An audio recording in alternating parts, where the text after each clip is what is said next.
What the I fuck? almost never feel like I actually have anything to say, and then I just open my mouth and Okay, words so come out, and it's I'm just not entirely sure where they came that's your from. feelings, man. But yeah, Oh god. This is Yeah, fun. hello everybody, welcome back to Debate Hub. What's going on? Debate Pub! It's the pub Debate Pub. today! Wow. Let's go! Yay! Alright, so we're here to talk about news. Ugh, gross. The worst. It's like, And hey, this things. is great, and then we start talking about it, and we're like, oh no. So I got a little bit of rum and Pepsi. Monty's down there. She just rolled out of bed. I also just rolled out of bed. Dapper also just rolled out of bed. So the only one who hasn't rolled out of bed today is Landon, who's the only one doing real life things. Landon, what's going on, my friend? Well, I have this drink. I suggested I called it a Torontan because even though you might mistake it for a Manhattan, it has nothing. There's nothing American about this drink. So, for example, the vodka is from Ukraine, the vermouth is from France, the Campari is from Italy, the cherry was actually from Mexico, and you say, well, hey, what about the water? Well, the water is actually from Canada. What was happening was that Canada was sending over clouds crossing the border with impunity, violating the American sovereignty and dropping stuff. And so I use this as Canadian water, even the ice. You say, yeah, but what about the glass? And I say, well, you're wrong. This glass is actually was manufactured at the South Pole base. It's Antarctican, and you see the little Antarctica thing there. And even the glass was recycled from a glass from Chile. That was fortunate. So this is, and so someone says, well, you can't call this a Manhattan because there's nothing American about it. So I'll call it 0% United States involved. I once made a Manhattan, which was basically mango. Basically it was a Manhattan, but with a mango instead of a cherry as the garnish. And it happened because I made a typo when asking if someone wanted to come and hang out and have a Manhattan, and then I put a G instead of the H. And so then rather than admitting to the typo, I was like, no, that's actually when you put a mango slice in there instead of a cherry. It's actually really good. So then I had to go and get mangoes. When people invent things just because they're doubling down about being wrong. It's like, no, I did not make a typo.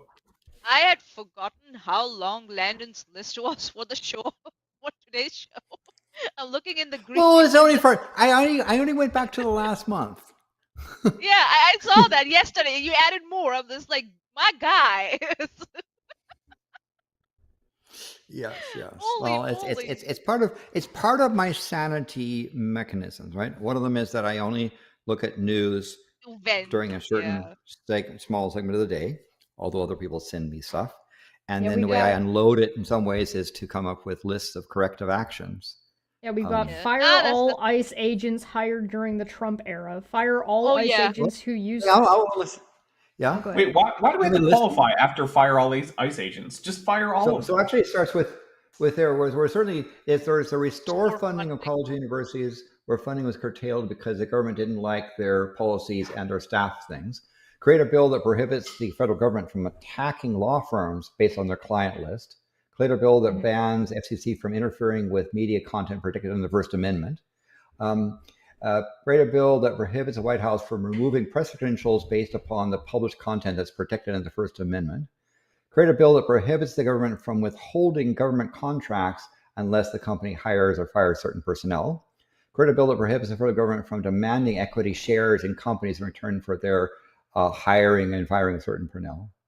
Create a bill that prohibits the federal government from considering the merger of any company based upon its ability to own shares in the company. Fire all ICE agents hired during Trump era. Fire all ICE agents who failed to identify themselves, i.e. use a mask, not displaying a badge, during an ICE encounter. Reaffirm that Canada is an independent and sovereign country. End the $100,000 H-1B visa schedule to restore previous fee schedule. Develop a program to expand the H-1B visa program. End the requirement to put down $250 deposit into the U.S. Rescind all anti-DEI presidential directives. Establish a DEI independent board with a 10-year staggered terms to oversee and encourage DEI compliance. Establish, formally apologize to the generals who assembled was assembled by the Secretary of Interior on September 29th for the speech given by the Secretary and the President, and rescind all orders that were made as a result of that thing, issue a proclamation to declare woke to no longer be a pejorative, Work. I don't think you can just change something to or from a pejorative. It's a directive to declare it's no longer a pejorative. Yeah, but that's like you can't. It's like passing a law to say that burgers are now vegeterian. You can't just pass a law that does that. But there's a directive that says there is pejorative. I'll jump in. I'll jump in on this one. I got this one. Because this is about this isn't about how people use it colloquially. This is about how the White House uses the term. Yes. So if the White House is making an official statement, it won't be using the term woke as a pejorative in its own documentation. Reserve the Secretary of State's combat weight directive and replace it with the ability to serve until and to defend the Constitution of the United States, no matter what age, gender equality, or preserve fitness and personnel. Apologize to the United Nations for the speech Trump gave in September 2025. Create a provincial directive that recognizes the existence of two or more sexes and direct federal agencies to adjust their policies regardless and regulations to reflect the existence of two or more sexes. Process people with X marked in their as sex on their passports like all others. Ban federal government from using flock security camera data directly or indirectly without explicit warrant supported by probable cause and signed by a judge. Create a bill that mirrors the EU General Direction Data Protection Policy. Pass HR 4639, 2025, the Fourth Amendment is Not for Sale Act, that stops law enforcement from buying data from data brokers that otherwise would have to use a search warrant with probable cause signed by a judge to obtain. Two more. Obtain private funding to remove the White House ballroom and use any appropriate materials to build homes donated to organizations like Habitat for Humanity, and plant a garden in memory of the victims of the Trump presidency. And finally, create a bill declaring the gathering of economic data, such as inflation analysis and jobs data, a critical government function that must remain open during government shutdowns. So that's the current thing for this month. There's a long list of... Yeah. Yeah. Now that last one, you might say economic data, people depend upon, things that are indexed to inflation, like tax brackets, Social Security benefits, even job raises, right? And the government has decided for the first time for this month since there's a long list. They were actually calculating inflation data to not issue it. Yeah, that's something that Trump administration likes to do. It likes to let's just not collect the numbers, or just not tell people what the numbers are, because that means the number will be what we want it to be as opposed to what it actually is. Yeah. Also, if the number isn't what we want it to be, let's just fire the person who reports the numbers, as if that changes the numbers. As if that does literally anything, yeah. Right. Called shooting the messenger, yes. I mean, what it does is it makes it very open and obvious that you don't care about the actual numbers, you care about the optics of the numbers. Ooh, yeah. I like Dregconics in the chat said, make a bill banning Trump from all McDonald's. Yes. And so the purpose of this list is to come up with actions there, because we've been flooded. That's just this last month, and I'm sending this to member of Congress to say when is possible. We're talking about constructive things and actions that the president actually is constitutionally allowed to do, or Congress is allowed to create a bill, right? Whether it gets passed is another story. Whether it survives courts, things is another story. But you just get stuff started, right? And so apparently the president is able to fire ICE agents who are acting like the armed thugs I encountered recently. So, yeah. Right, shall we jump in? Sorry, go on. Sorry, I was going to say there could also just be a bill to, abolish ICE. It was created by a statute. It can be destroyed by a statute. There's nothing in the Constitution that requires that ICE exists. Well, it's true. And the fact that if you fired all agents hired in the Trump era, including Mr. Garrison, and you fire all agents who fail to identify themselves properly, right? One of the things as well as we're figuring out how to do is to remove their qualified immunity. And even if Trump attempts to mass pardon all ICE agents, they can still be liable at the state level for civil offenses. Mhm. So we're gonna go in chronological order here. So if don't get too uppity because we're gonna get there. But the first thing we're gonna talk about is Russia and Ukraine stuff. So Poland issues Putin's arrest warning ahead of Trump meeting. LOL. This is from October 21st. Oh, wow. And the reason I say don't jump ahead is because I think this meeting didn't happen. Like, Oh. of course it didn't happen. It ended up being a call, but it didn't actually end up happening. Well, but that's okay. There was a phone call, right, Yeah. which was as damaging. So in some ways, it did. Yeah. Yeah, in So person it didn't happen. Poland cannot guarantee Russian President Vladimir Putin's plane would not be forced to land on its territory on the way to a future meeting with the United States President Donald Trump. Warsaw foreign minister said, quote, "I cannot guarantee that an independent Polish court won't order the government to escort such an aircraft down to hand the suspect to the court in The Hague." I don't know how to pronounce this person's name, who also serves as the country's deputy prime minister, told Polish broadcaster Radio Rondzina on Tuesday. I think it's Radoslaw Sikorski, but I don't speak Polish, so what do I know? Because he's not a linguist. I'm not a linguist, no. But I do know that Radoslaw would be a pretty typical, not Cyril. What am I trying to say? Pronunciation? Right part. Slavic. That's the word I'm looking for. Oh. And it's Budapest, by the way, in case you're... The reason I think this amuses me to no end. I like the idea of Poland just escorting Vladimir Putin out of the sky. Now Russia has stated through the Putin sycophants that they would consider it an act of war for anyone attempting to try to seize the Russian president. But Russia kind of says anything is an act of war because they want to keep trying to start wars. and the world is at war with Russia. My question is though, what would Poland have done actually if Putin's aircraft had passed through their air corridor? What would have Poland done? Shot it down or no, escorted. Air-escorted such an aircraft down. You can force a plane down. So what it would probably mean is they would be ready to shoot it down if it decided we would rather not be escorted. Like and that's you can probably the interfere case. with its path and force it down, or if it attempts to. Yeah. So so escort the aircraft down to hand the suspect to the court in Hague. I guess it's at least someone is publicly, like one of the EU countries is saying publicly, "Bitch, don't come around our neighborhood." And by the way, that's a few of them. Poland's are not the only one that stated Good. that.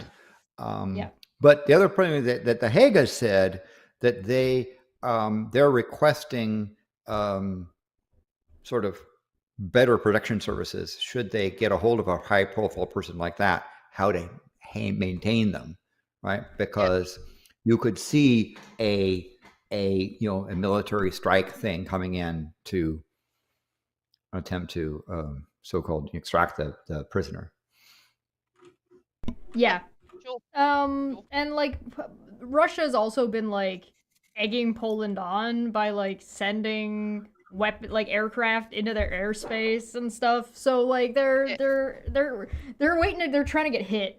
Russia's out here like, hit me. They're like, you want to play? Poland, you want to play? You want to play? You want to play? And it is, and part of the Putin's game plan is he would like Russia to be attacked because they're running out of cannon fodder from the countrysides, right? They've been going on the countrysides to villages and offering them, say, give up a couple of your children in return for a whole pile of rubles.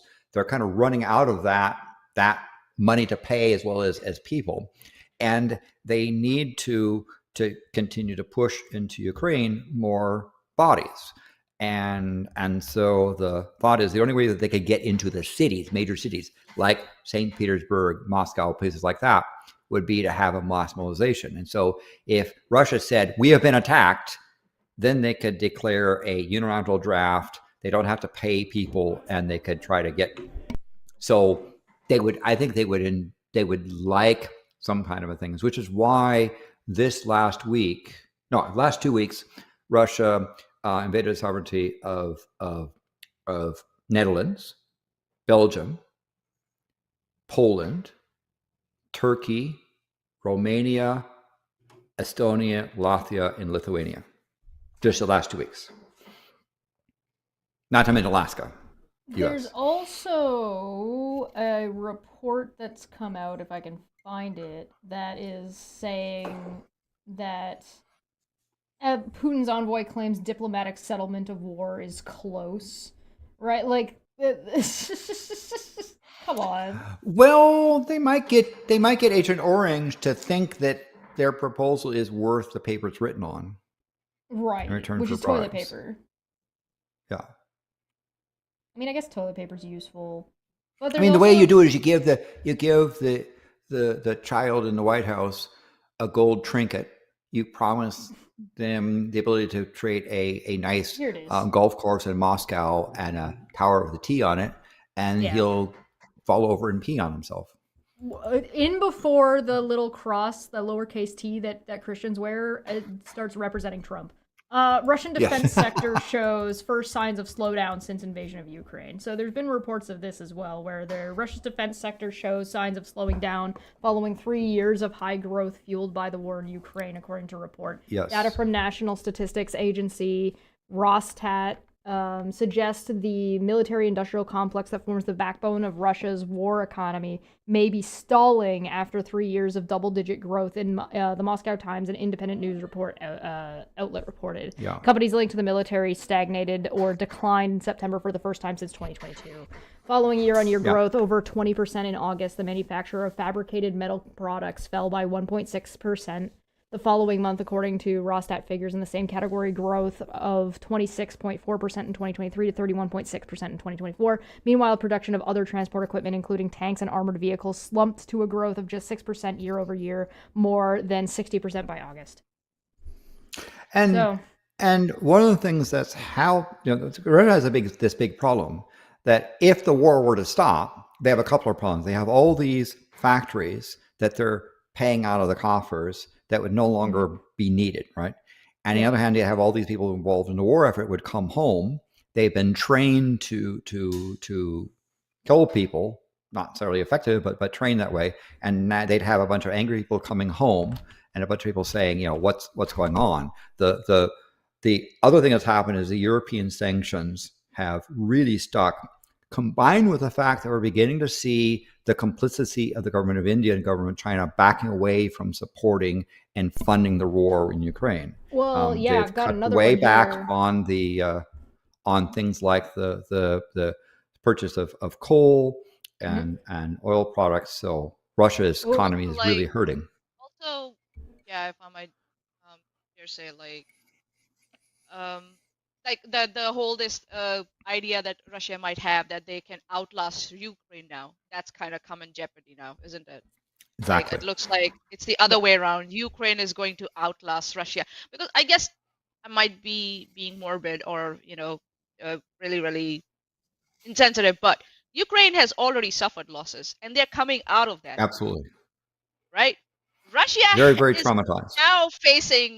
now is facing losses. So, and compared to Ukraine, it's a big economy and a big country. So it will take longer for it to come out of that. So I think so. Maybe Russia may have underestimated how the world might have reacted. So More than 20 countries backing Ukraine have pledged to remove Russian oil and gas from global markets in what UK Prime Minister Keir Starmer described as an effort to choke off funding for Russia's war machine, as reported by the BBC. Part of the coalition. And this is actually happening. If you look at the numbers coming out, Russia's having a problem that their oil fields they're now having backing up of oil. They've reached capacity in their oil refineries. One of the things about oil fields is you need to keep the oil pumping. You can't just turn it off and come back later, right? if it seizes up, then you have to go and re-drill. So they're counting on the oil flowing someplace. But the problem is that Ukraine is also blowing up the refineries. So they're having to Russia is actually importing petrol from India. Chinese state oil firms have and enforcing India's forcing them to buy with rupees, right? Rupees. So I see what India so did they're there. So this is the good thing. But please go on. Chinese state oil firms have suspended seaborne Russian oil purchases following the U.S. sanctions, while India refiners prepare to slash imports. Together, China and India absorbed 85% of Russia's crude oil exports after Western sanctions shifted Russian oil trade from Europe to Asia. Yeah, but that's changing. The coordinated pressure comes as Rosneft's profit collapses 68% in the first half of 2025, with a free cash flow plunging 75%. The clearest sign yet that sanctions combined with Ukraine strikes on refineries are systematically dismantling the Kremlin war funding. Yeah. So it is definitely a joint effort. And it's a joint effort. Yeah. Part of this being the joint effort that it is and doing it the way that they're doing it is to prevent other countries from having to put feet on the ground and do an action, do a trench war. So I think there's two things that I observed here. One, that it's time bound. Didn't it say 26, 27? I'm looking at the article, I found it. The end dates are 2026 and 2027. So it's not an immediate cutoff. It's a gradual cutoff. So but they're I slowing guess down. You can't, right? yeah, you can't just it's not a button, right? Because it's going to affect the countries who were dependent on such, resources. It's going to affect their economy, the prices locally, and everything. And they need time to find alternate resources. So I get it. Yeah, that's what I was. This is also happening. And many of the other things, for example, the government of India has just signed a major contract with the government of Nigeria to have its oil go through the refinery. So the Indian refineries that were using government oil, Russian oil, are now going to be refining Nigerian oil. This is on top of Zelensky. And the Chinese are the ones that maintain the railroad to get it from the Nigerian oil fields to the terminals. So the flow is there, and so it takes time to set up that flow, but that's the intent. And this is also and this is permanent. It's not like Russia decides to stop attacking Ukraine and all of this work gets undone. It's the same way with Trump and the tariffs. Everybody rerouting their trade routes isn't gonna. If Trump stops doing the tariffs, those things don't just turn back on. Those routes have already been reformed. But because on top of this is Zelensky making this deal for the Gripen. Right, so they're gonna get so for anybody who doesn't know, Ukraine's Air Force has been being trained by Canadians, the Canadian Air Force, ostensibly, and has been funded primarily by France and Canada. And probably Germany. If we're talking money-wise, money spending, that's where a lot of it's coming from.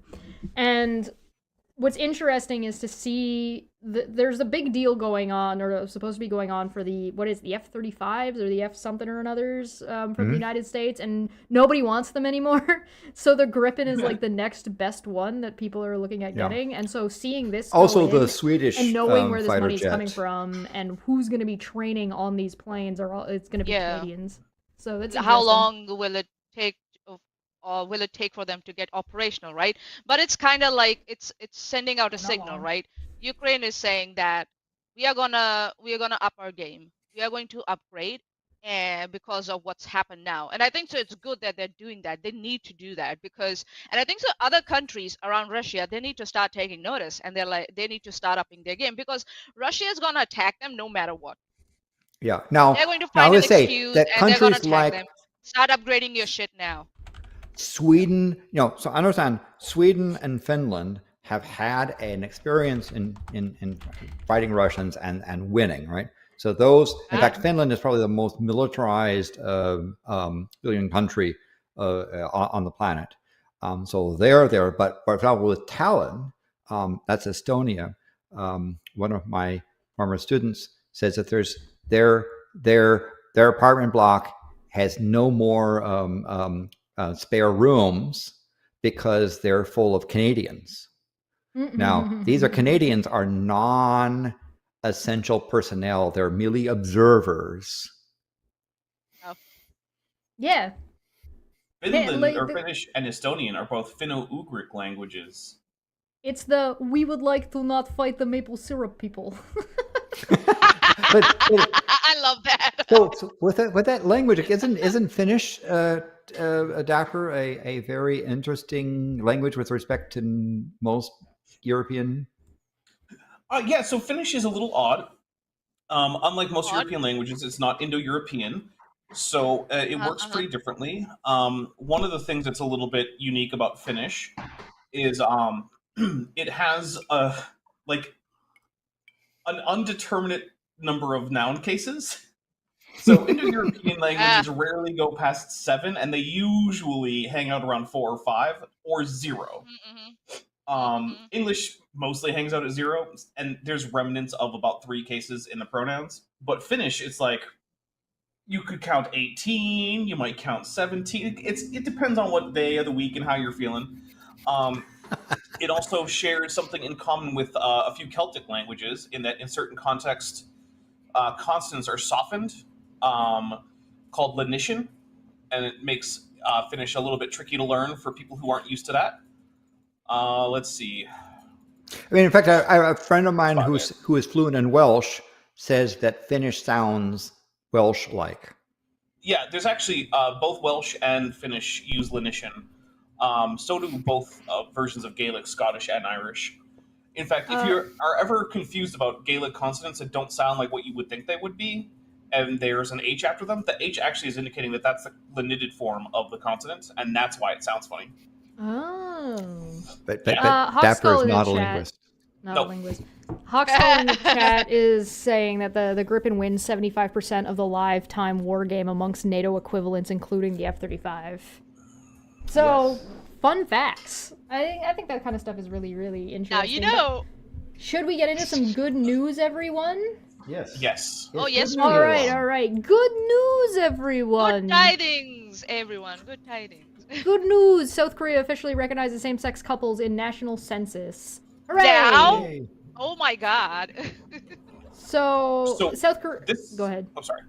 I was going to say, things like the acceptance of marriage equality and stuff like that in East Asia is really low. Yes.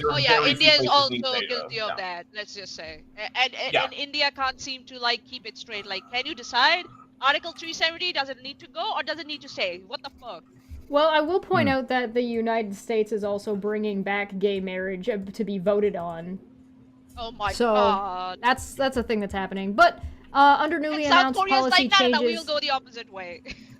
The Ministry of Data and Statistics will recognize same-sex couples living in the same household in the population and housing census. The government confirmed on Tuesday, October 21st, it would allow same-sex gender households to pick spouse and cohabitating partner options on the census, which circulates every 5 years. Previous iterations flagged the options as errors and rejected, according to Rainbow Action Korea, a coalition of 49 LGBTQ+ organizations.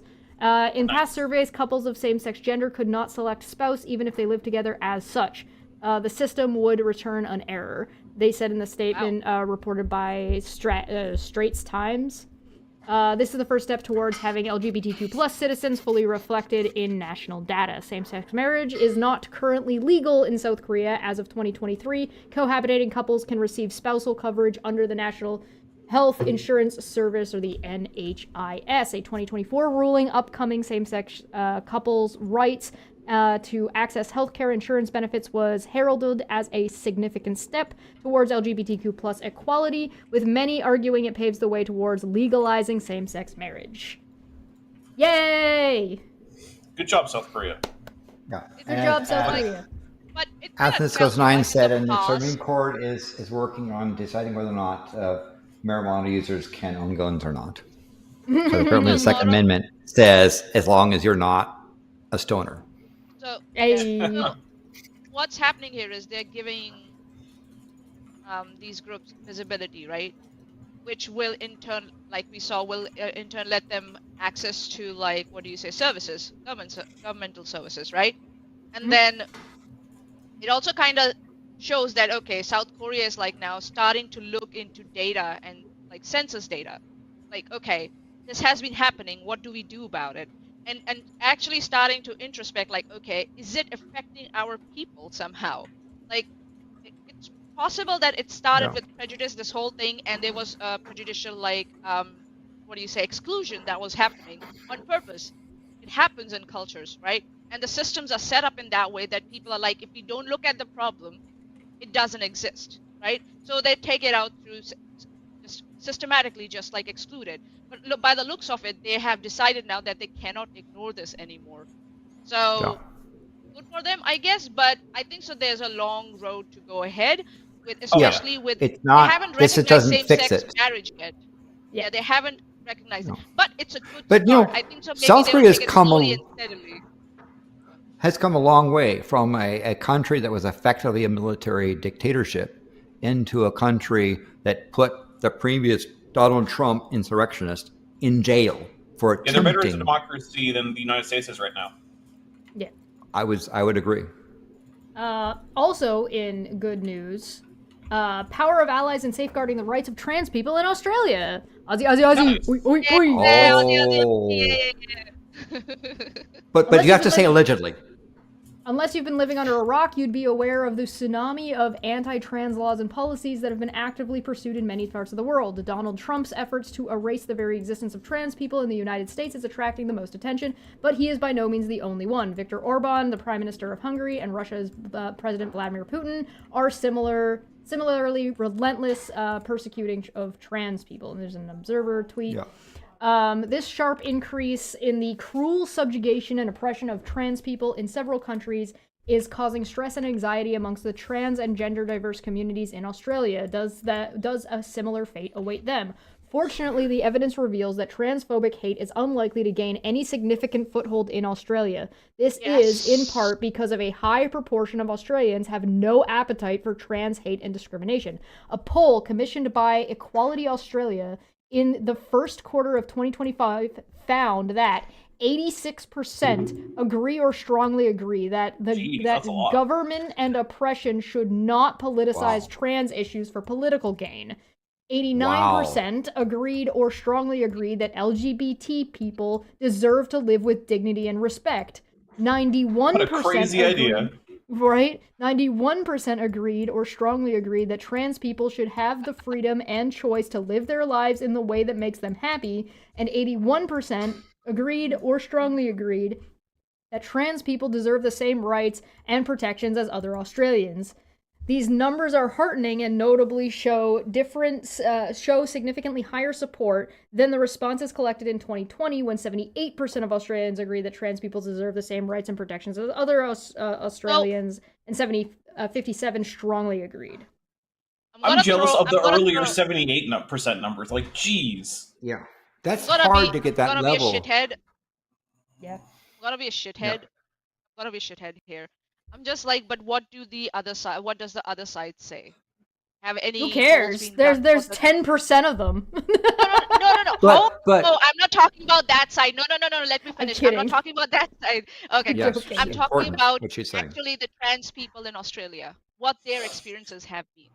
It's very good to say, we don't want this to happen, but what is actually happening to the trans community in Australia? Would love to know that. Is what? Being a shithead. What? You're welcome. What political opportunists like One Nation are going to do, because these populist government things try to put under the cover of attracting attention by playing on things like anti-trans stuff. Well, that's why you get things like this. 86% agree or strongly agree that government and opposition should not politicize trans issue for political gain. When you get something like that, if you want to be skeptical, right? If you want to be skeptical about that, a lot of people that are like the extreme right-wing people in the United States are like, oh, they're trying to politicize everything. They're making all of these like culture war stuff. And that's like Alex Jones says stuff like that. So saying 86% agree with Alex Jones? Well, no, that's probably not exactly what people are saying. And part of the problem is that some trans issues are political. Yeah. So the populists in Australia have to find a different victim than trans people. Sure. Yeah. Also, I'll be a They'll be able shenanigan. to. I was because I'm one. I guess I've decided to take on that role. My question is, do Australians know how to recognize when politicians try to sneak in, propaganda or like, discrimination under the guise of like, we're just looking after people, they're already equal, so we don't need to give them any further rights, blah, blah, blah, blah, blah. You know what I mean? I'm just out here trying to give everybody some good news, and this bitch is like, yeah, but what about the real world implications? So Maanyaa, I understand of the statistics. The question is, should, for example, the National Liberal Party come back to a coalition and try to gain power, and they use populism, how effective would it be in taking that 86% and knocking it down? Because in some sense, it can be, that number can be influenced, because you can't say that 86% are solidly let them be who they want to be. There's probably people like, yeah, whatever, and then they get convinced. You could. Otherwise. This percentage can easily hold more than one opinion at a time, right? So you could have opposing sides, or people who have opposing views on how to handle something have the same idea. Like, they both want the same thing, but they have completely different ways of getting there. But, like, if you keep reading the article, right, it says, perhaps the increases in Australian support, supporting equal rights and freedoms for trans people is a result of increased efforts to raise awareness and acceptance of trans and gender diverse people. Examples of this include an episode about being trans in the ABC series You Can't Ask That, and a Victorian government's powerful 1-minute video, The Unsaid Says a Lot. So, like, we're talking about how do you do progressive, I guess, activism in a way that is effective, particularly against what is globally populist at the time. And it looks like the answer is things like PBS, basically. Short answer. Long answer, it still has to actually be good. I mean, there's a lot of things that are, in Australia that are kind of upside down, pun intended, right? The fact that the Liberal Party is conservative, and the fact that, things like people in the countryside tend to be the most equitable, and the people in the city are the ones that abuse the general countryside indigenous people, right? That's an example of things where stuff is kind of topsy-turvy, or you can't judge a book by its Australian cover. Well, we see this here, right? We've got small yet effective ways for trans allies to help make Australia a country where people enjoy equality and respect. And we've got educate yourself, speak up, and inclusive language. And the thing is I think, like, populism, or like the people who are trying to weaponize it for propaganda purposes or to push their own agendas, tends to be complaining about doing these things, or saying that doing these things is invasive or like oppressive to other people. But the thing is like, all you have to do is do it casually. If you just use inclusive language casually, you get used to it and nobody really notices you're doing it. That's the point. Yep. And yeah, also, like, for people out there who keep saying, we can't change the infrastructure to accommodate for trans people, I'm just like, fuck off. It's like, I had a conversation at my workplace where people are like, would you be comfortable with a guy, changing, in a stall next to you? I'm like, as long as I can lock my door, I don't give a fuck. Yeah. And it's like, and there's like, you will find, creeps will find a way where they want to find a way to, or into. Creeps will creep. It's like, yes. Yeah, creeps will creep. And women are creeps too. I don't get it why people don't understand. Women are also creeps. God. And like here in restaurants, people said, well, okay, you got a water closet with a poop throne. Why does it have to say M or W? Why not just be bathroom? Right? Why do you have to have? Because all bathrooms should just be individual stalls. Yeah, and urinals should be abolished because they're terrible. Yeah, Yeah, and I think so. The people get confused when you say stalls. I would say all bathrooms should be individual rooms in itself. When I say stalls, I mean like Yeah, I know what like you mean. know how bathrooms are right now stalled with these gaps everywhere Yeah, with shitty yeah, doors on them. yeah, Just yeah, I know. make You them don't mean that. solid. Like you can still Solid have that, walls. but make them solid and just have all like Yeah. you can still have your bathroom with don't the center understand that. sink area, but make all of those like individual stalls more Yeah, so- solid individual rooms of their own, and then like a bigger. And maybe put something wash your on the hands head spot. also, so that no one can It's stand on the also toilet and still something fucking above you. stupid anyway, because like It is. Japan has these fucking cool ass. There's like on the back, like where the tank of the toilet is a whole sink, and I'm like, why aren't all bathrooms like this? Right? Yes. What are we then- doing? And their toilets are extraordinary. I have a Mr. In fact, I named my water closet, my poop throne, Mr. Hankachi, after that's the best Japanese version of Mr. Hankachi. And it is really a nice thing. This particular porcelain thing is extraordinary in terms of its comfort and so forth. I'm never going to go back to one of those urinals or toilet things. This is like it's a pleasure to sit on. Urinals are literally the worst thing ever. I mentioned this over on FTFE's channel one of the days when I was over there with Dapper, and then somebody in the comments section that said something along the lines of, this thing about urinals and abolishing urinals isn't really a good point for LGBTQ plus, like for trans people. And I was just like, it has nothing to do with trans people. Urinals suck. Urinals suck. Also, I like how you Urinals say are one bad of and those they days. feel I don't- bad. Like there was more than one time when we were both on Craig's channel. It only happened the one time. Yeah, it only happened one time. I seriously, I commend you guys how you guys deal with urinals. I don't get it. I simply do not get it. How you guys deal with standing shoulder to shoulder with another guy next to you and Nobody stands shoulder to shoulder. No. No. This is an etiquette rule. This is a solid etiquette rule. You do not stand Yes. Yeah, there's beside no rule. somebody. Okay, see, in I the You have to- fucking- you have to- so see, there's a Never, whole not even rule not about for urinals, so I how don't you know. No. approach a wall of urinals. You There's don't a whole do it. etiquette. Yeah, there's a whole And rule. somebody about it. who is posing can get found out because they don't understand the You etiquette. leave But a still, gap no. of a urinal, and you look straight forward. You don't glance to the Gotcha. side. That's what eyes I'm saying, forward, right? Do your business. And You have to whether come it- up with leave. And there's these rules about if you're the rules. first one to show up to a wall where you pick it, Any motif. and if Yep. you're Yep. there where you pick it, the whole. In fact, there's a game online, Yep. and it Oh. basically says, "Do you understand urinal etiquette?" And you basically give it a set of urinals with people or not people you're supposed to pick where you go, Nani, and Also- it says Nani? wrong. Da da da da da da. There's a whole. like a tutorial thing? Oh my god. Yes. Yeah. And it can predict based upon whether you've ever used a urinal or not, based Really? upon whether you get it right or not. I'm Also, serious. if your Okay, I game need to has an fight even this number of game. urinals, I that's need to dumb. buy this game.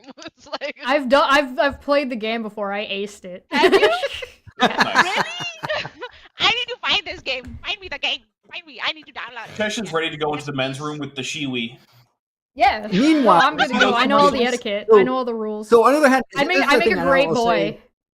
for those people, Hey, those what North up? Americans that have their stuff where you have your bathroom in with your bath, in with your poop closet, right? And so you poop and stink in your bathroom. That's wrong. There's a thing called a water closet that your dunny that you have that's totally separate from your washroom, that's separate from Yeah. your shower, right?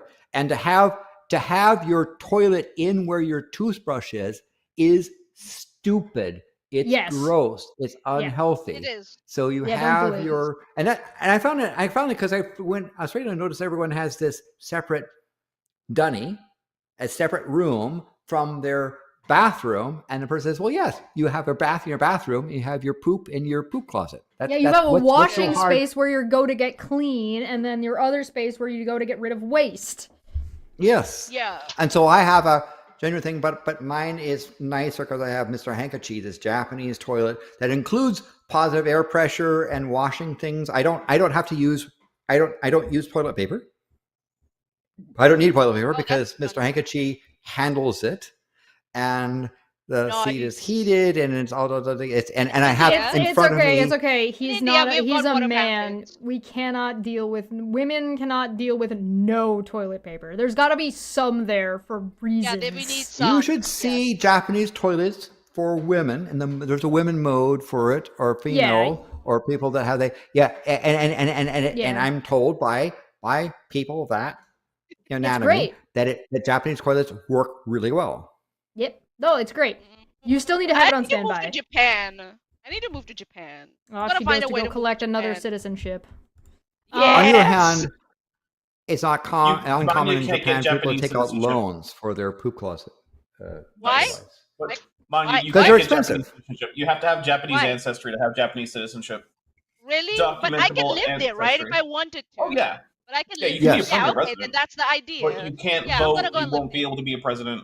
I don't care. I just want that. I want that toilet seat. All right, that's all I want. Now, and I'm gonna if you have a kid or a Japanese guy, that kid could be a citizen. I'll send you a link to my model Maanyaa. Yes, please. And there's a reason why this show is a pub, and we're sitting here discussing bathroom layouts. And whether or not Maanyaa can become a citizen of Japan. Find a way how a person like me, who's a New Zealand citizen, can move to Japan, please do. I will take it and I will run with it. Thank you. Pakistan bans hardline Islamist party known for its fierce anti-blasphemy stance. And I feel like this. I don't know 100% if this is good. This falls. I don't think this falls under good news. Good news, everyone. But it seems like a good thing. Well, I mean, Pakistan has a history of abusing anti-blasphemy laws to basically just oppress religious minorities. Yeah. Exterminate people that are kind of started happening in India also, but in Hinduism stuff, like this thing that happened around eating beef and stuff, and so and it was hooligans took advantage of that whole political climate and started stealing people's cows and their beef stock. Dishonor on you, dishonor on your cow. Seriously, that made me so mad.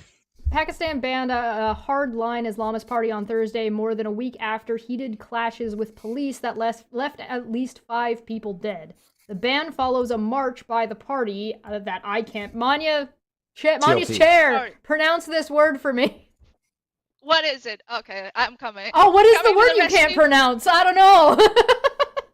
Tehreek-e-Labak, Pakistan. Thanks. Earlier this month, from the eastern city of... Bitch! What? Okay. Lahore? You don't know Lahore? Lahore. It's like French for whore.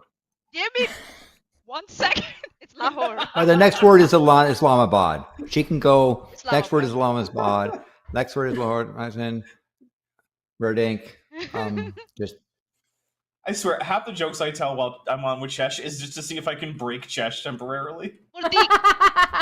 Yeah, I like the fact that she's even poorer at pronunciation than I am. That makes me feel good.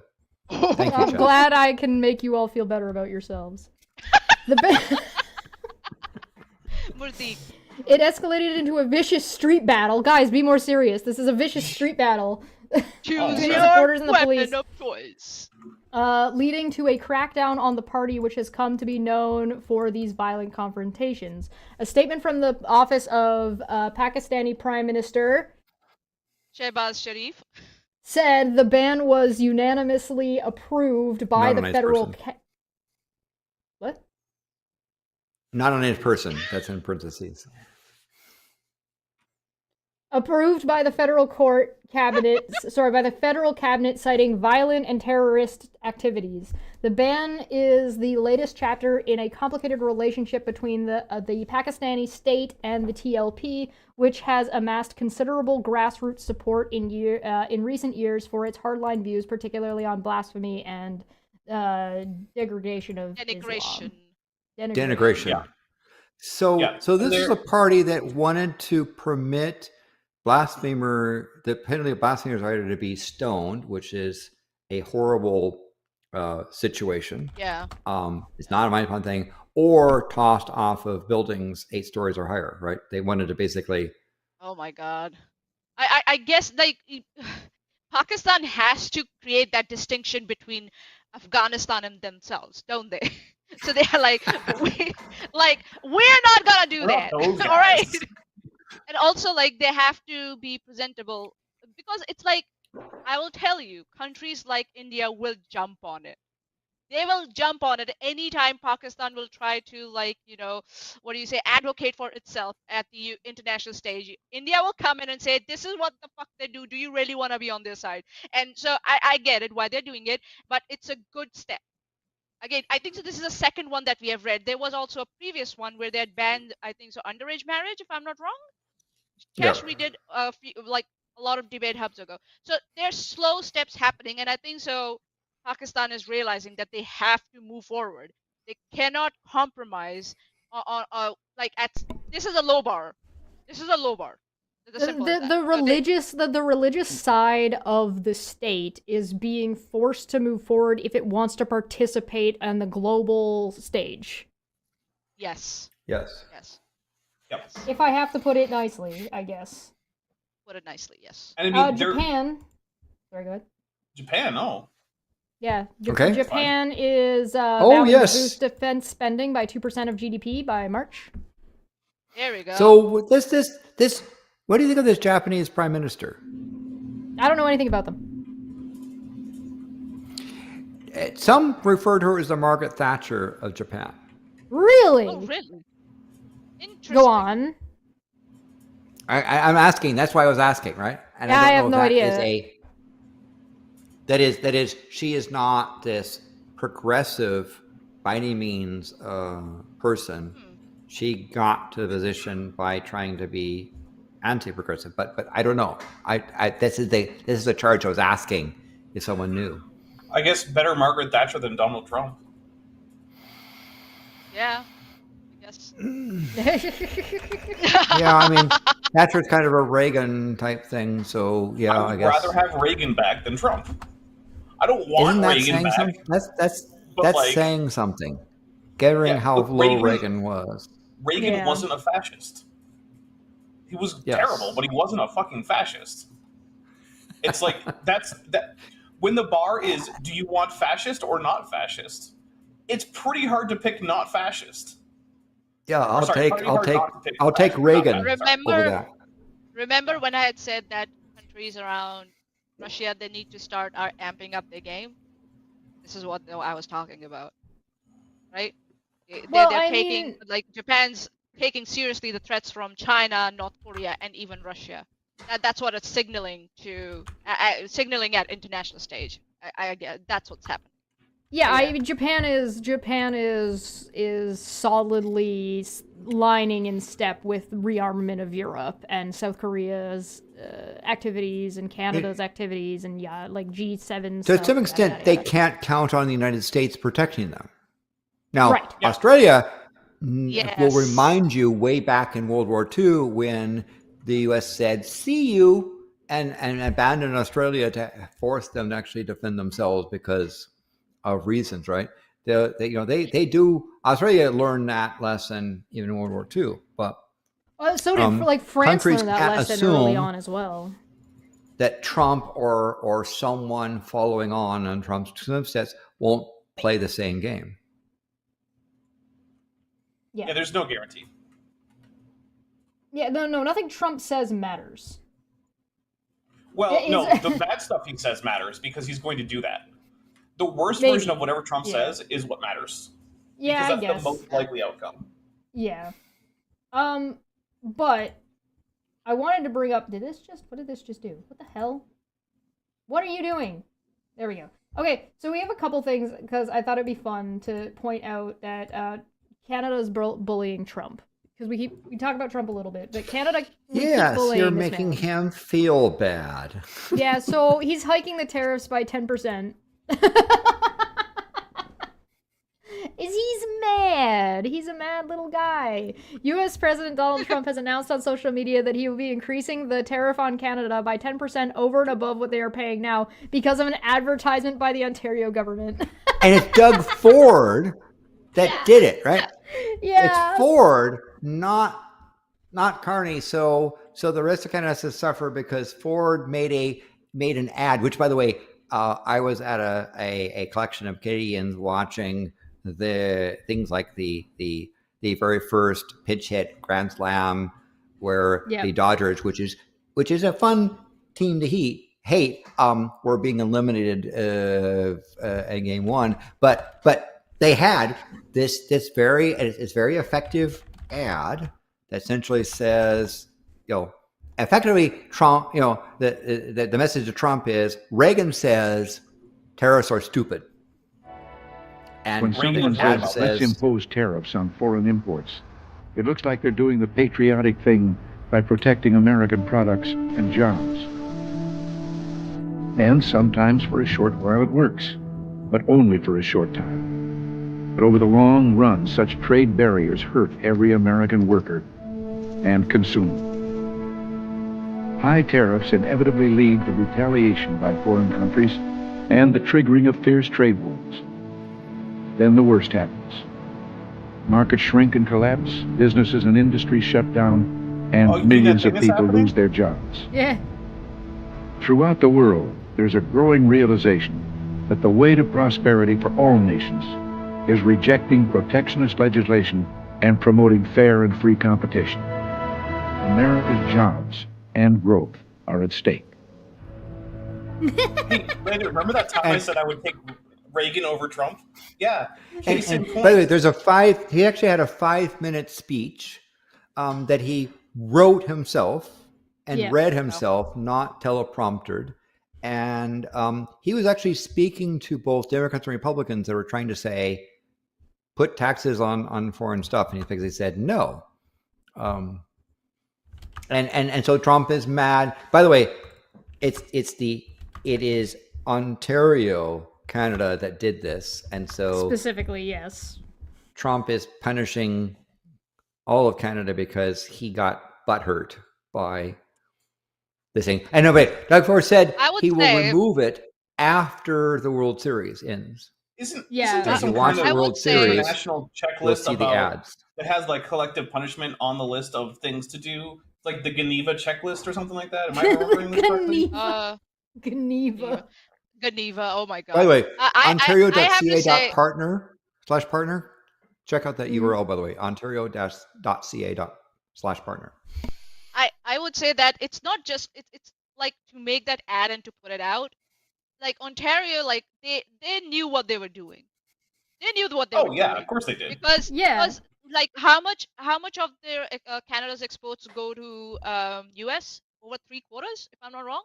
A lot, right?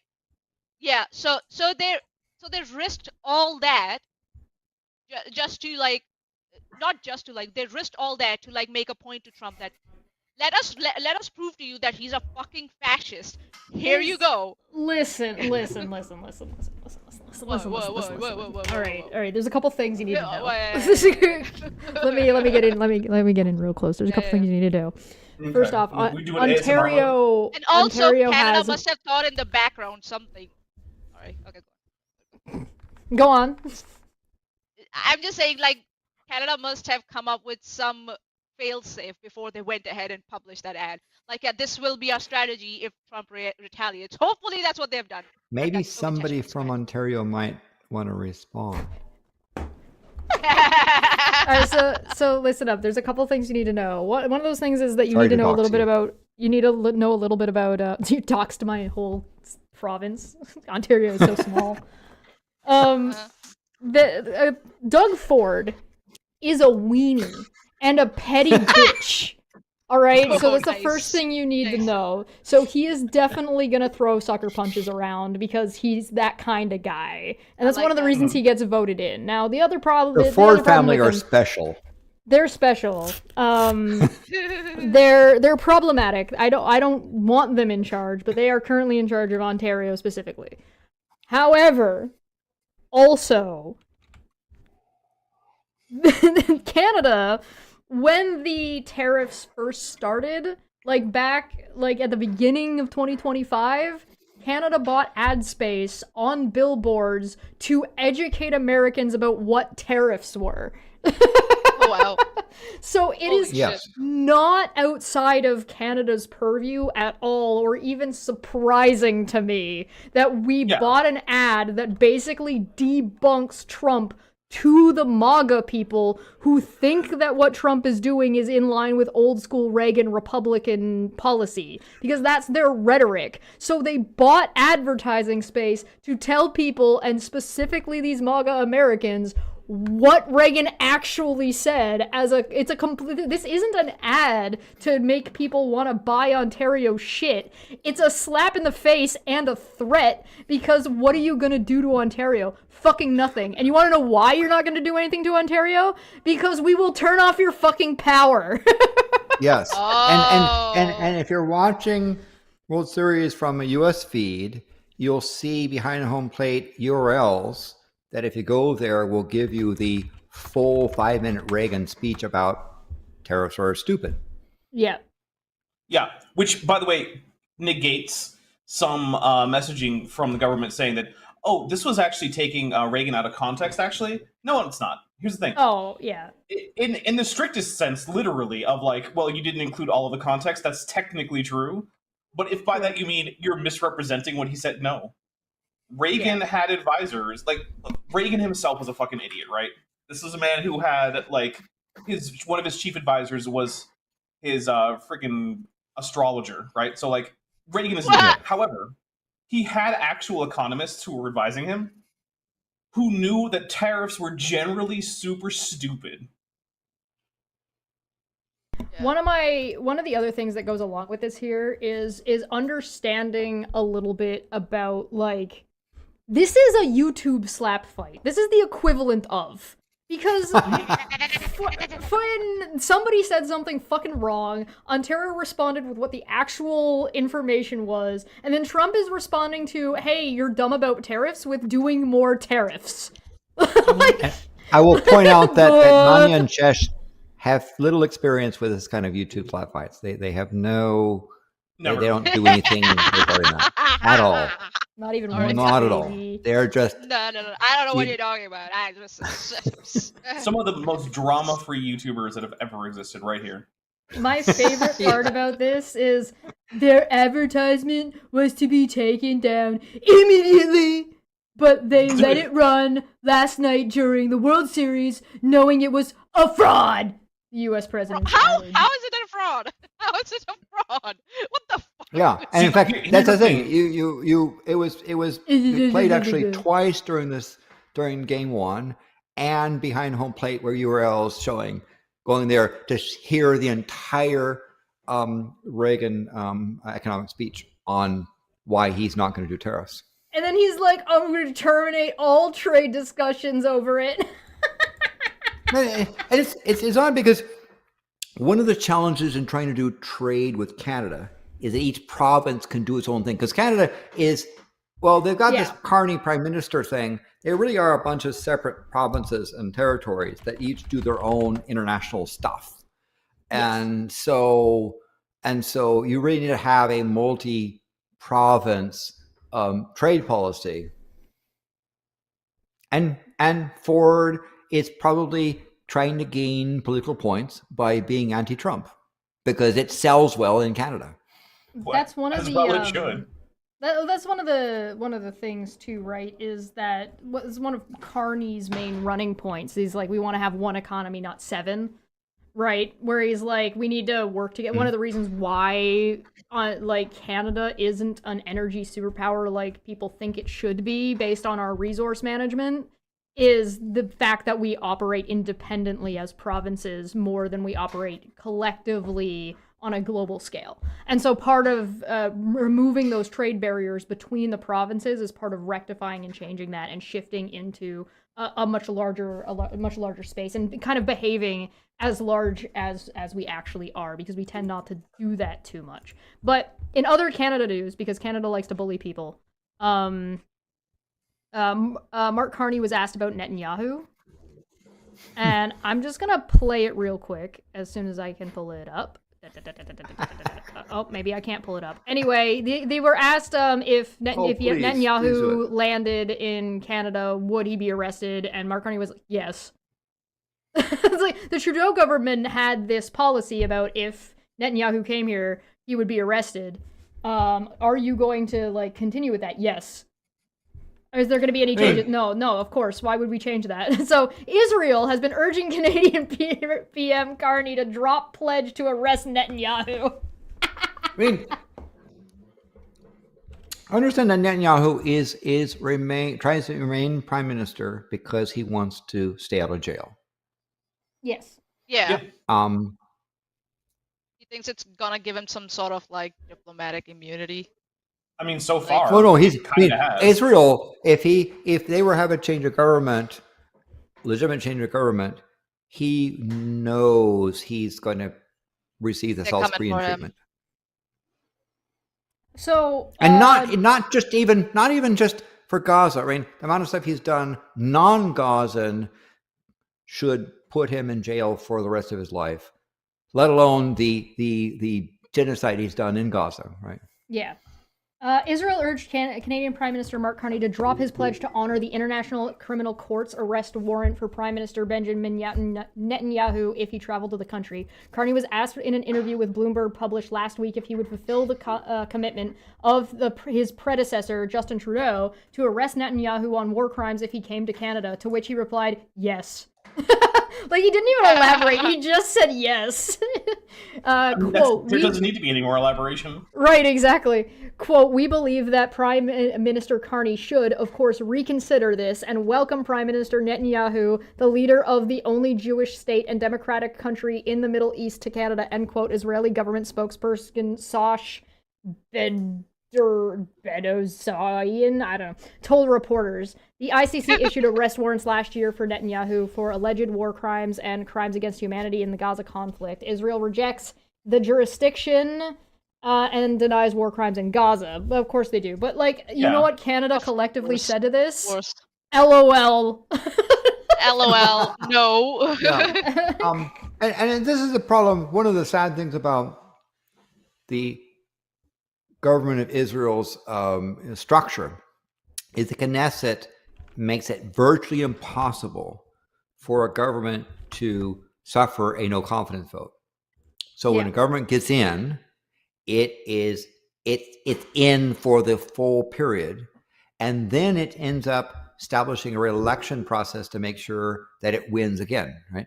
So it's a perpetuating thing until the Israeli populace gets completely fed up with it, and then it'll flip over. And so that's going that direction. Hopes, and he, by the way, I'm not kidding. He says one of the things that keeps him in office is to avoid being sent to jail. Yeah, he doesn't. I mean, he doesn't. Trump's it's not like a opposite thing. He says, "I don't want to go to jail, so I'm going to remain prime minister." Number of Canadians traveling to the United States continues to drop. Yes. The number of Canadian residents returning from trips to the United States declines again in August, dropping to 2.9 million trips, or a 29.7% decrease from a year ago, according to the latest monthly travel data. While the number of trips to Canada by the United States residents was also down in August, decreasing 1.4% from 2024 to 3.2 million trips, there were more U.S. residents traveling north of the border than Canadian residents traveling south. Correct. The surprise of fucking nobody. In the town I live near in the border, the number of Canadians used to be, the Chamber of Commerce used to say around 25 to 30% of people in the town and during the day were Canadian. Yeah. And that's dropped way down. And it kind of tells you like how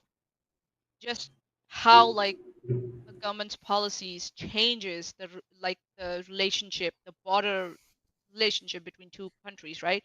It's not about leisure anymore, nor tourism. This is about like fear and politics. That's what it's become.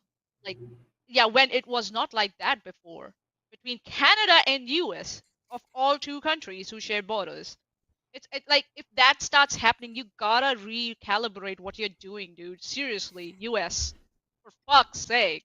American spirits exports in 2025 mid-year report, U.S. spirits export declined sharply in the second quarter. Oh, surprise.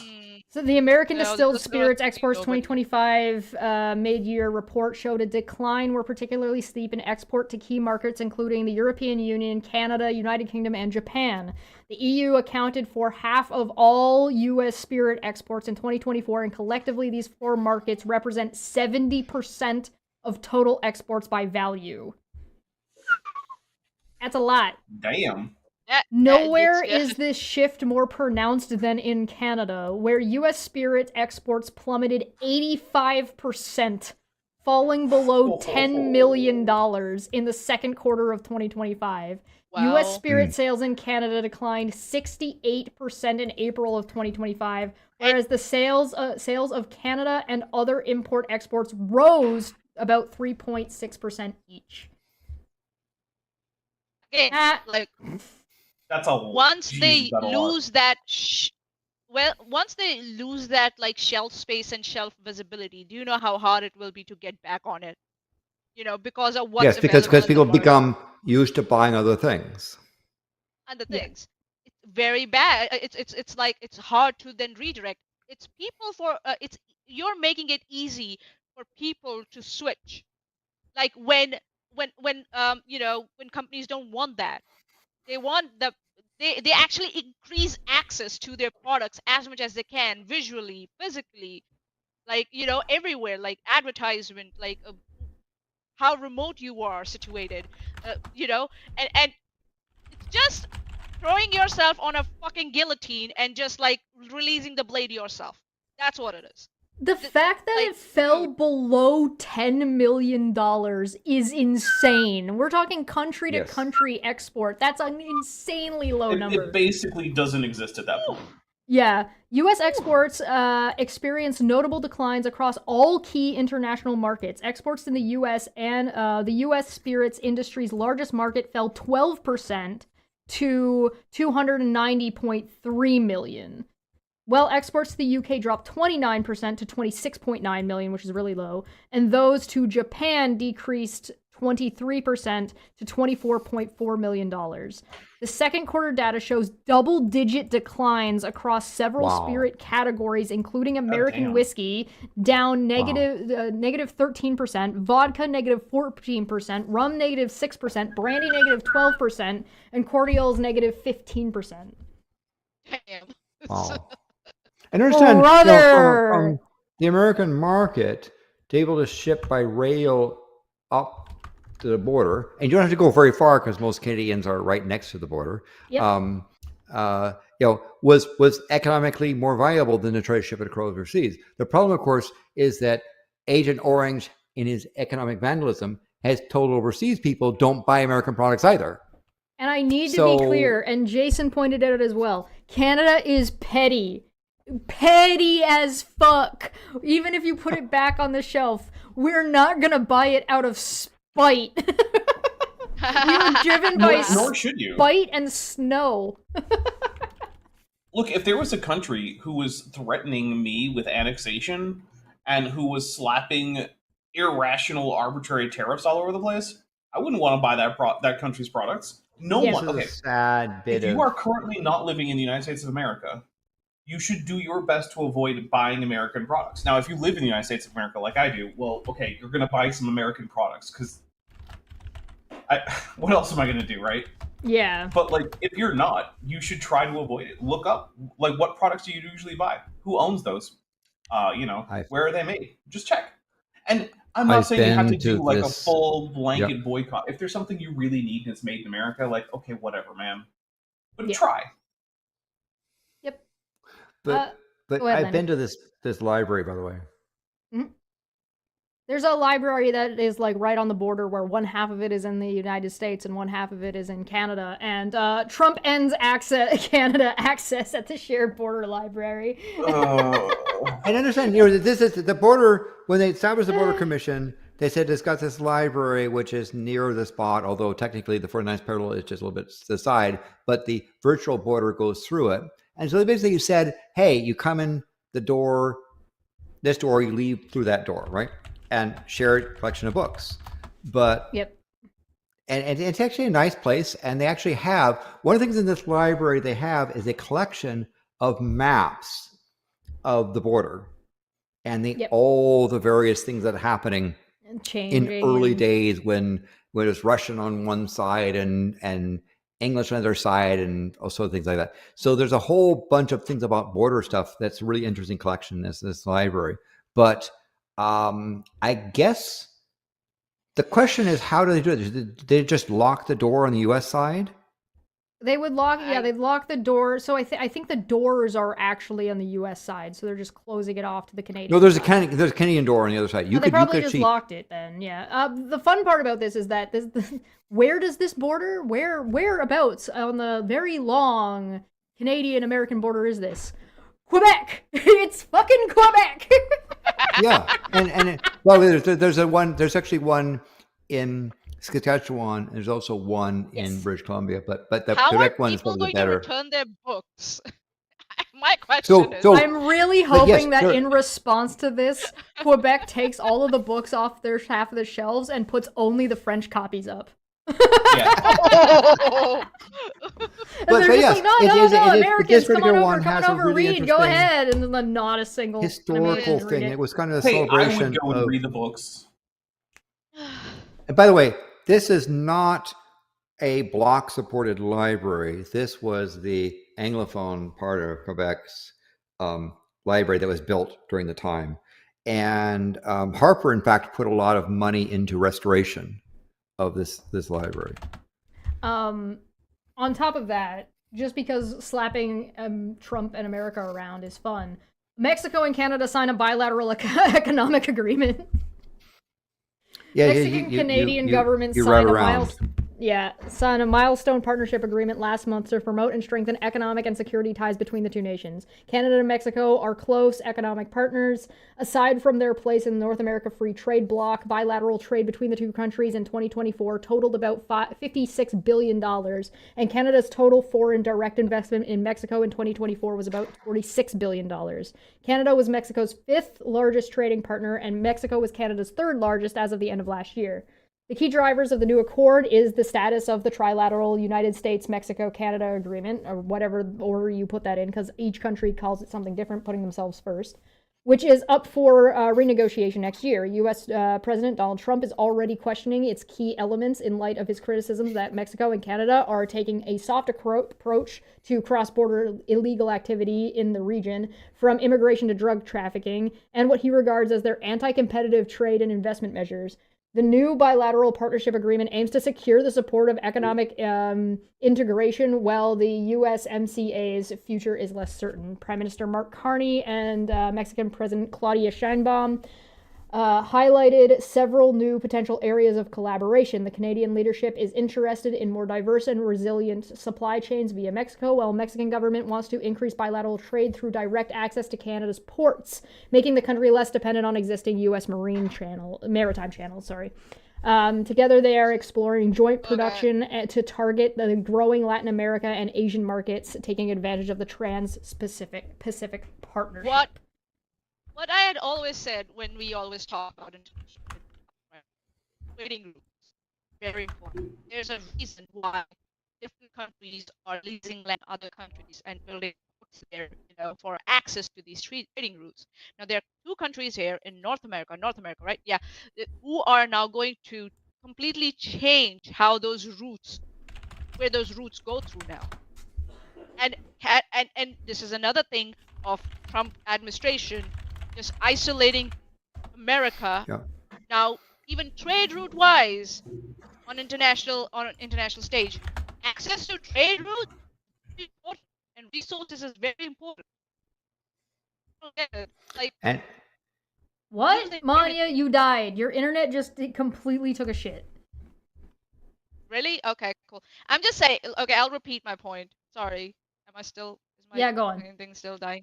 Okay, cool. All right, we're back. Okay. So I'm just gonna say trade important, and what Mexico and Canada are doing, they are rerouting the whole thing. So America, another step away and into isolation.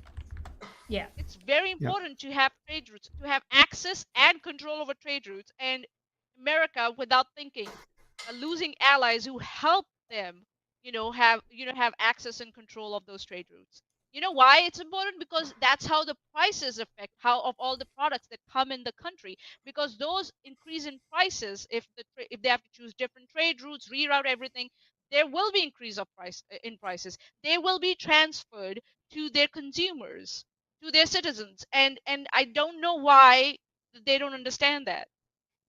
It's God dang it! Oh my God. Simple, like Yeah. it's Now, not even complex. Trump should know this. Anyone who owned a business ever should know this. Yeah, seriously. another thing Doesn't. as well in terms of North American trade, and people forget, is one of the countries in North America is France. And they have an island which has part of France, actually closer to Canada than is the United States. And they're involved also in the trade as well. And they're also doing, brokerage of things. But basically, it's that countries like Canada are just routing around the United States to find other markets. So the steel that was, for example, and copper that would comfortably go across the border on rail is now going overseas to places. And U.S. is going to find partners that basically it's going to take a time for the U.S. to try to get back into trade routes because people will choose to not. Well, why would anybody participate. work with And them? because There's literally no okay, reason. There's no reason. It costs cost. time and money to Hold make on. the change, and it costs time and money to go to put it back. And so America is going to Yes. have to resell itself on top of dealing with this horrific reputation that it now has. That it's like, so what happens Exactly. when another Trump shows up? What the fuck? Why would we work with you? You Yeah. fucking, Yeah. you suck. Like, Stop sucking. Okay. That's another thing, right? How is the new administration that's going to come after Trump assure all the like partners, trade partners, or any other partners at international level that it won't happen again? That there will be consistency. Like, Yeah, nothing. There's how are they going nothing. to assure that? All zero What are the things. safeguards you're going to install? That Look, Republicans, there's only like one thing. rogue Republicans, will come in and just dismantle everything. There's There's only cannot there's do only Other one any- thing. countries don't care if they're Republican or not. Sorry, go ahead, Dapper. It's Yeah, I know, decades of reliability. That's what it will Right. take. Yep. You can Exactly. ruin. Yes. You can take a 100-year reputation of being a reliable trade partner and diplomatic partner, and trash it in less than a year, and it will Yep. take decades to get it back. And Look at it's how not long even- it took for Germany and Japan to get back into trade relationships with entities, right? It took And it's an not even extraordinary just amount that. on both of their sides. It's not even just that either. It's that on top of Canada and Canadians are petty bitches.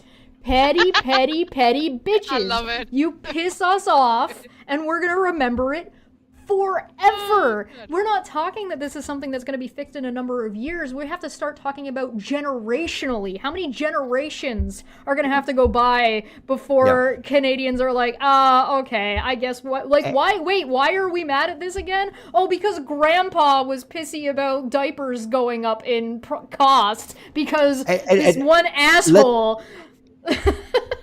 Yeah, and let that be a lesson to but we'll those on the stick internet to it. that are pissing off Chesh and Maanyaa, right? Oh, Just- but hear me out. Canadians are still like this about shit from World War II. It's gonna take at least 2 generations after whoever is alive right now at the youngest to be dead.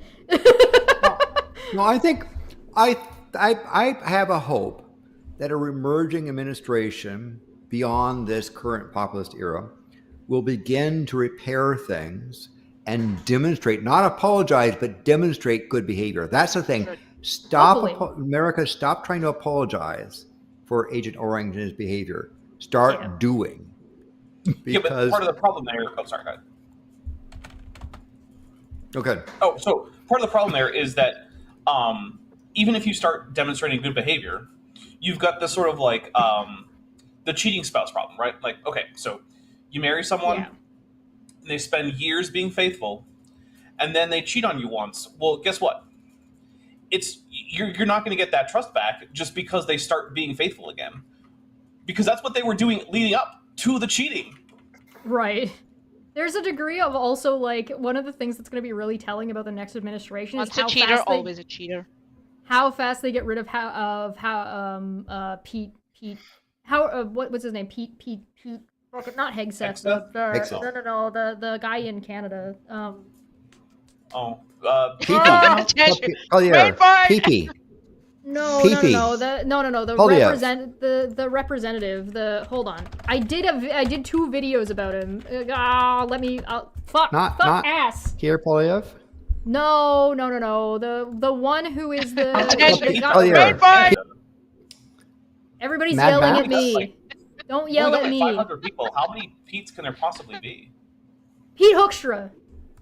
Oh, That's that ass. Pete Hoekstra, yeah, Jason got it. Pete Hoekstra. Pete Hoekstra is the American representative in Canada right now. So how quickly the next administration gets rid of that fucking guy will be amusing to Canadians. It will almost certainly be immediately. Oh, I mean, that would be good, but I'm not holding out that much hope. Well, the thing is, diplomats are one of those things that are generally political appointments that change with each administration. Yes. Well, and so again, I got one more. It would be unusual for him to persist. There's a process by which you can begin to repair over time. Right?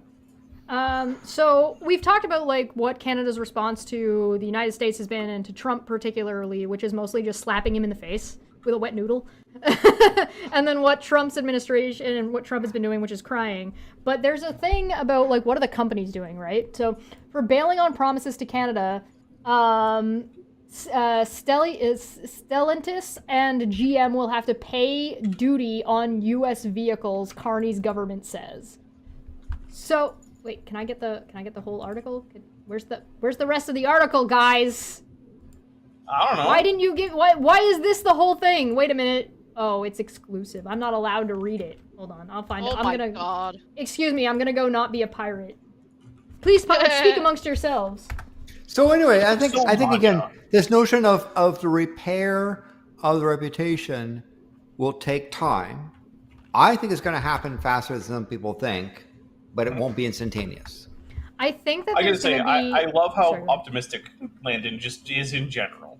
Yeah, I think that Landon's not wrong from a government and agreement thing, but I think that the Canadian people are not going to be getting over this anytime soon, and I think you're going to see that in travel and trade more than you're going to see it in like the way the administrations handle each other. Because the Canadian administration doesn't really want to fight with the United States administration, right? That's not something they actually really want to be doing. So if they don't have to waste their time dealing with this bunch of clowns in the White House right now, gaudy gold clowns, they're gonna be happy about it, and they'll be fine to be amicable in those discussions. But like the Canadian people, on the other hand, are not gonna be spending their money on United States products at nearly the same rate as they were for any period of time. It'll take some time. Ottawa cuts the number of American vehicles. There we go. I found a CBC article. So the federal government is firing back at Stellantis and General Motors and cutting the number of tariff-free vehicles the automakers can import from the U.S. to sell to Canada. CBC News first reported the 2 multinational manufacturers will no longer be exempt from paying Canada's retaliatory tariffs on as many U.S.-assembled vehicles as before.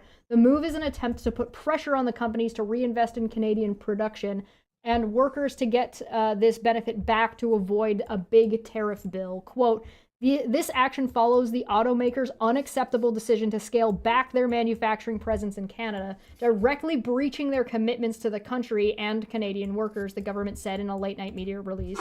Ottawa is taking action after Stellantis announced its plan to expand in the United States, including moving production of Jeep Compass in Brampton, Ontario to Illinois.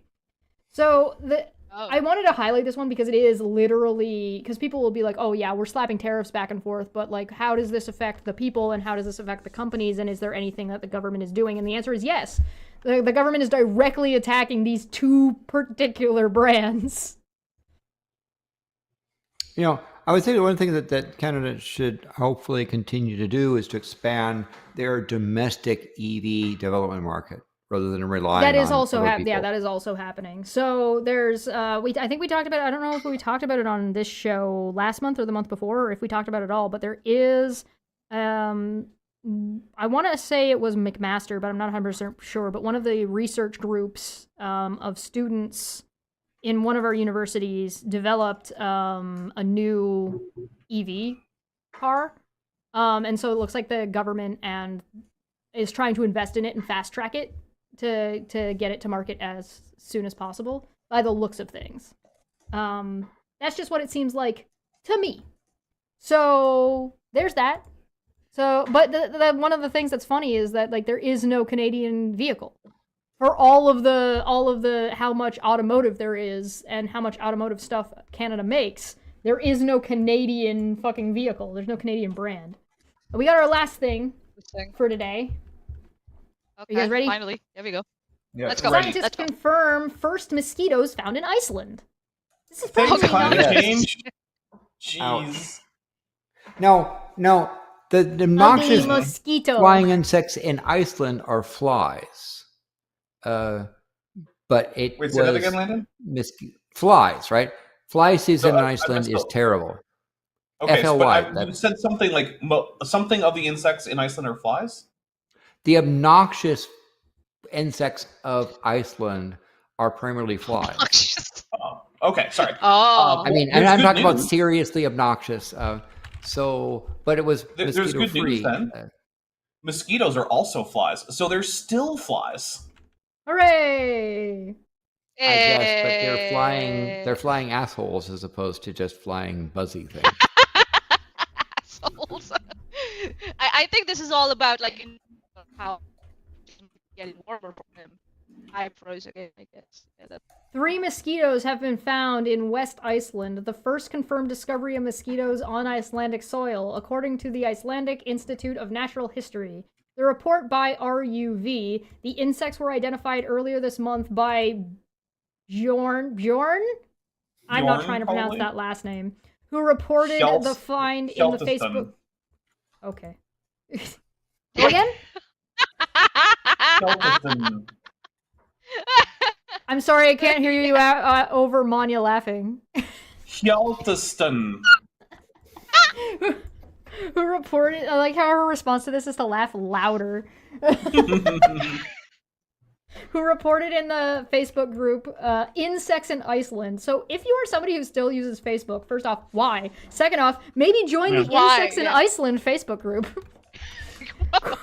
Quote, at dusk on October 16th, I caught sight of a strange fly on a red wine ribbon, referring to the trap he uses to attract insects. I immediately suspected what was going on and quickly collected the fly. It was a female. Later captured 2 more specimens and sent them to the Institute of National History, where etymologist Matthias something or another, Dapper? Alfredson, I think? Confirmed they were mosquitoes. Described the find as significant, noting that cold-resistant species can survive Icelandic conditions by sheltering throughout winter in basements and barns. Quote, this is the first time mosquitoes have been found in Iceland, adding that while individual flies have occasionally been found on aircraft arriving to the country, none have previously been discovered outdoors. Scientists have long predicted mosquitoes could establish themselves in Iceland, particularly after the louse fly became established in 2015. Thanks, climate change. We did it. Yep. We spread the worst. I should point out that and size it's not of like that just mosquito is professional. Any other like female mosquitoes. I think Dapper, you can explain more like significant that about you can explain the reproductive strategies. Yeah. Right. And so mosquitoes don't actually need to eat blood. They actually eat nectar. That's their food. But what happens is that they're assholes. So female mosquitoes basically don't produce enough of their own reproductive hormones. And so as part of their brooding process, they actually grab the various hormones from mammals, which they then use to, start ovulation. And so, that's why mosquitoes drink your blood, is they're not really there for the calories. They're there to steal your hormones. But the Aussie moths, mossies are flying cunts. And I tell you, the last time I was in Australia and got bitten by those assholes, They produced painful welts on the back of my hand, and to make it matters worse, they did it in the shape of the Southern Cross, including. At least it wasn't a swastika. Yeah, all right, and right? that's just like shows just what vile things Aussie Yeah, Mossies mosquitoes are. suck right? ass. All right, so one last thing we should mention and talk about before we go: the Portland frogs. Can I get frogs in the chat, everybody? Portland Yes, frogs. Yeah, the Portland please. frogs. Yay! Yay. If there was ever Yay. a strategy that was like, yo, what's going on here is bullshit, it's blow up frog suits. I gotta say. Yes. Very creative, very clever, very effective. It definitely does sort of Effective, take yes. the wind out of the concept of this place is ravaged by war and it's so dangerous and a bunch of fucking dancing frogs. Revenge. One of the things is historically, dictators, especially right-wing dictators, require that people think that there is serious upheaval and that everything is a nightmare scenario. And one of the most effective ways historically to counter that is to just make it impractical from just a marketing standpoint to convince people of the case. Because even in a situation where you have like an out-and-out dictator, right, they still require that the majority of the population still think that like they're serious, right? You can't have a dictator who's just not taken seriously. And so that's why this is one of a very effective and non-violent thing to do is if you're going to a protest like this, emphasize just how ridiculous the claims of the regime that you're trying to counter are, right? So if they're saying that like, oh, Portland is a war zone. Well, if it were a war zone, would you be dressed in a brightly colored inflatable costume? Yeah, probably not. Yeah.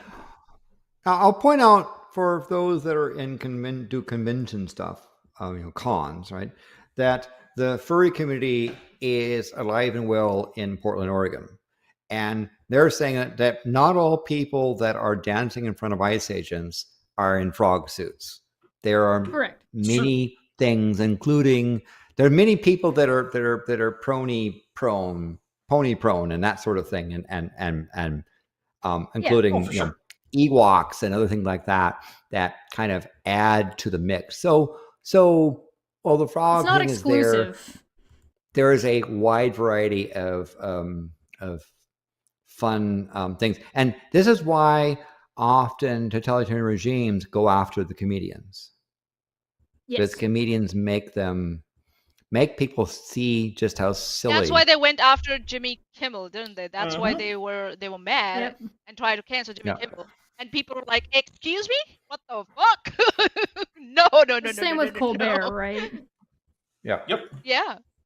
It's a classic tactic, but I think we've talked about this before, where I think maybe I'm the one who went out on a limb and said that if you're going to protest peacefully. If you're going to revolt, that's a different conversation. Then there's no coming back. Then you go full. Then you don't half commit to it. You commit to it. That's what it is. So Pick a lane and have a strategy. Have a strategy. Go on, please. With the invasion that's going on in the U.S., Portland's response is to dance in costumes. In the case of Chicago, the thing that in Chicago is done is to that businesses are very protective of their bathrooms and will also reserve right to refuse to serve you. And ice agents are complaining that not only will pizza joints refuse to serve what Chicagoans call pizza, but they also won't let them even use their bathrooms or so. So Chicago. Another thing that's happening in Chicago is that there's a lot. There's a large chemicals in the water that turn the. I'm sorry, I was pulling it up for when he was done. There's a large collection of bicycle delivery people for food in Chicago. And the bicycle people, what they do when they spot an ice agent is they start ringing the bells. And so that ding, ding, ding, ding, ding then causes the people to alert where ice agents are. And the other thing about, and understand in Chicago, is the tow truck drivers, right? Tow truck drivers are this group that look for any excuse to to tow your car, and you'll be amazed if you park just run into the store, blah blah blah, how fast a tow truck driver can grab your car and be hauling off with They're it. like, And they're used to that's people. $300 for me. Yes, and they're used to people coming out and saying, "Hey, stop!" And so they have various personal protection devices, resistant devices, that if the ICE agent comes out and tries to, so they watch until the ICE agents park to try to do stuff, and then the tow truck drivers descend on the cars and tow them off, and then they try to figure out how to get them back, because the ICE agents have replaced their personal vehicles with other license plates, and then have to figure out, well, what was license plate to get it back, and they don't have the right VIN number, so the person says, hey, I can't release it because da da da da. And so in Chicago, they're making it there. Now, what Silicon Valley tech people who are sucking the penis of the infant child in the White House, what they did was to say, hey, don't send troops to the Bay Area. It'll be bad for our business. And so they held off on that. And so he's going to pick another spot to invade. Well, but I predict that possibly by the next time we have one of our shows, we may be invading a certain South American country. Our next or in the process of doing so. Yeah. That's would be my guess. Our next show should be the 29th of November, so make sure you like and subscribe to join us for that. And I think are we ready? Are we done? Are we ready to be done? I think there's one last thing I want to say about the invasion thing, which is Yes. some people have also had success of just making enormous amount of noise outside of hotels and motels that are known to be housing ICE agents, causing the hotels to revoke their consent to rent to ICE. Yeah. Nice. And also causing ICE agents to have horrible morale, because it turns out Good. kind of sucks when you can't sleep. Yeah, absolutely. Fighting Sleep deprivation? invasion, and Oh my so God. this is why I keep saying that, like, if America was ever going to invade Canada, they would lose in the long term, and it's because Canadians would go out of their way to make any American being here a living hell, and just like the most miserable experience they possibly could. For decades. Employ those things. Because they're petty as fuck. Yeah, because we're petty as fuck. I guarantee you, all Canadians would basically start responding to any American just saying, "Je ne comprends pas." I'll speak English.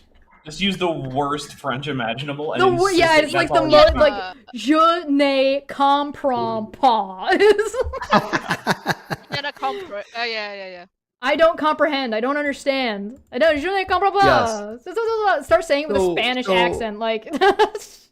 But it is interesting to see that the cultural differences between Portland, Oregon, and Chicago are showing up in various ways. Oh, yeah. Now, state of California has laws which will go in effect January 1st to allow state officials and local officials to arrest people who are behaving in a way that's not constructive. They said you no longer have qualified immunity if you mask yourself, except under extraordinary circumstances where there's a judge giving a warrant with probable cause, right?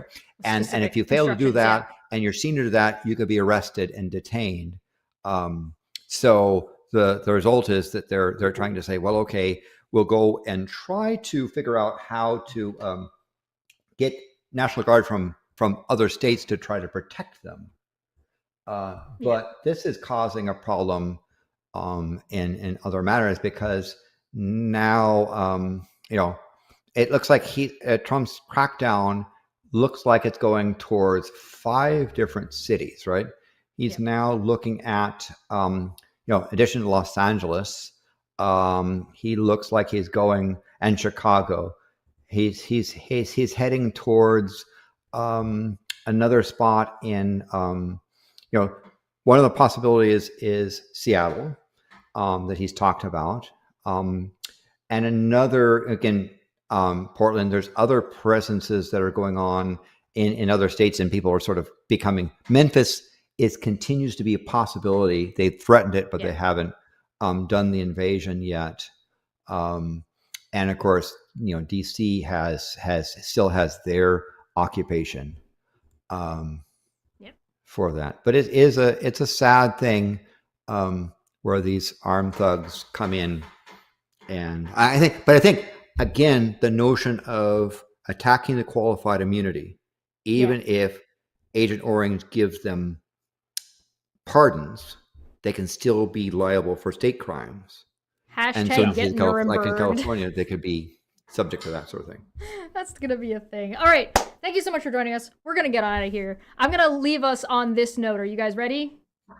Please. Nice note. Okay. I don't like them putting chemicals in the water that turn the friggin' frogs gay. Do you understand that? Turn the friggin' frogs gay. Serious crap gay. Frogs, friggin' frogs. It's not funny. I'm gonna say it real slow for you. Gay. Frogs.